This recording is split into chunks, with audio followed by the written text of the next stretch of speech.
నిన్న కూడా చూసాం. సీజ్ ఫైర్ అన్న తర్వాత కూడా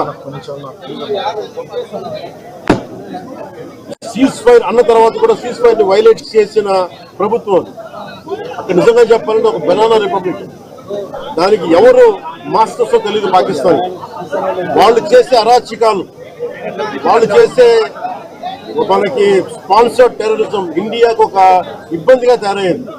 ఇది మన బాంబే, ముంబై దాడులు కావచ్చు, కశ్మీర్ లో ఎథ్నిక్ క్లెన్సింగ్ కావచ్చు, ఇది ఒక రిపీటెడ్ కోయంబత్తూర్ దాడులు కావచ్చు, పేలుళ్లు కావచ్చు, జామా మస్జిద్ పేలుళ్లు కావచ్చు, లేదా గతంలో జరిగిన మనకి గోకుల్ చాట్ పేలుళ్లు కావచ్చు, లుంబిని పార్క్ పేలుళ్లు కావచ్చు, ఇవన్నీ కూడా ఎక్కడో చోట దీనికి ఒక ముగింపు పలకాలి. దీనికి ఒక బలమైన గుణపాఠం చెప్పాలనేది నరేంద్ర మోదీ గారి అందరికీ ప్రజలందరూ కోరుకున్నారు. ఆయన దీనికి ఇప్పుడే సోదరులు గౌరవ మంత్రి ఐటీ అండ్ ఎడ్యుకేషన్ మినిస్టర్ వారు అనౌన్స్ చేశారు.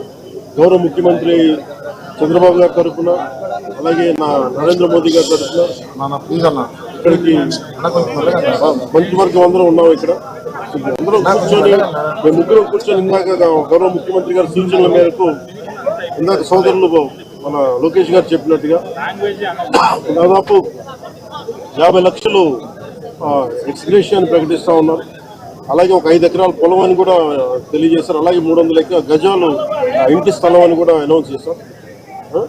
అలాగే ప్రభుత్వంలో వాళ్ళకి ఎవరికైనా సరే వాళ్ళ నాన్నగారికి కానీ ఎవరికి కానీ ప్రభుత్వ ఉద్యోగం కూడా ఖచ్చితంగా ఇవ్వాలనేది కేబినెట్ లో ముందు పెట్టి నిర్ణయం తీసుకుంటాం.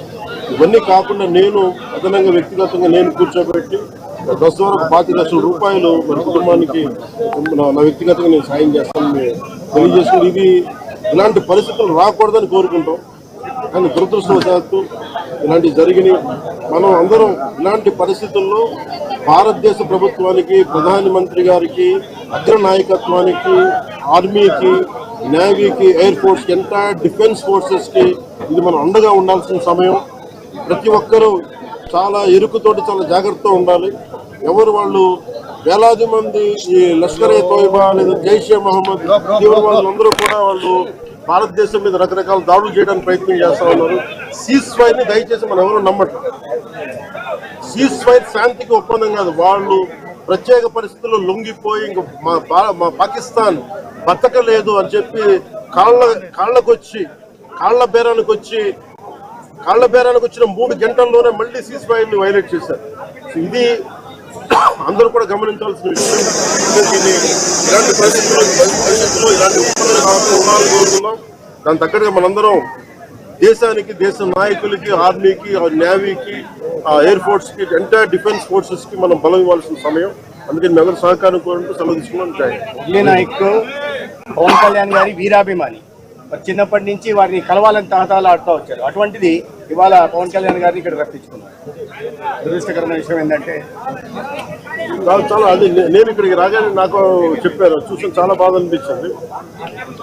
అతను ఇష్టపడవచ్చు కానీ దేశానికి అందరికంటే కూడా దేశాన్ని ప్రేమించే వ్యక్తి, అలాంటి వ్యక్తిని కోల్పోవడం నిజంగా చాలా అందరికీ కూడా లోకేష్ గారికి కానీ మా మంత్రి గారికి కానీ ప్రతి ఒక్కరికి చాలా చాలా బాధ కలిగిస్తాం.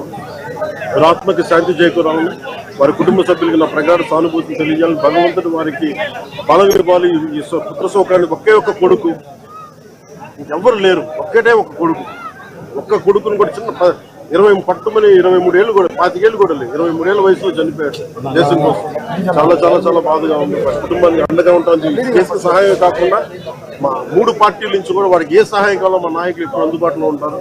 మా గౌరవ మంత్రివర్గ సహచరులు ఉన్నారు, ఎమ్మెల్యేస్ ఉన్నారు, అన్ని పార్టీస్ అందరూ వారికి అండగా ఉంటామని తెలియజేసుకుని సెలవు.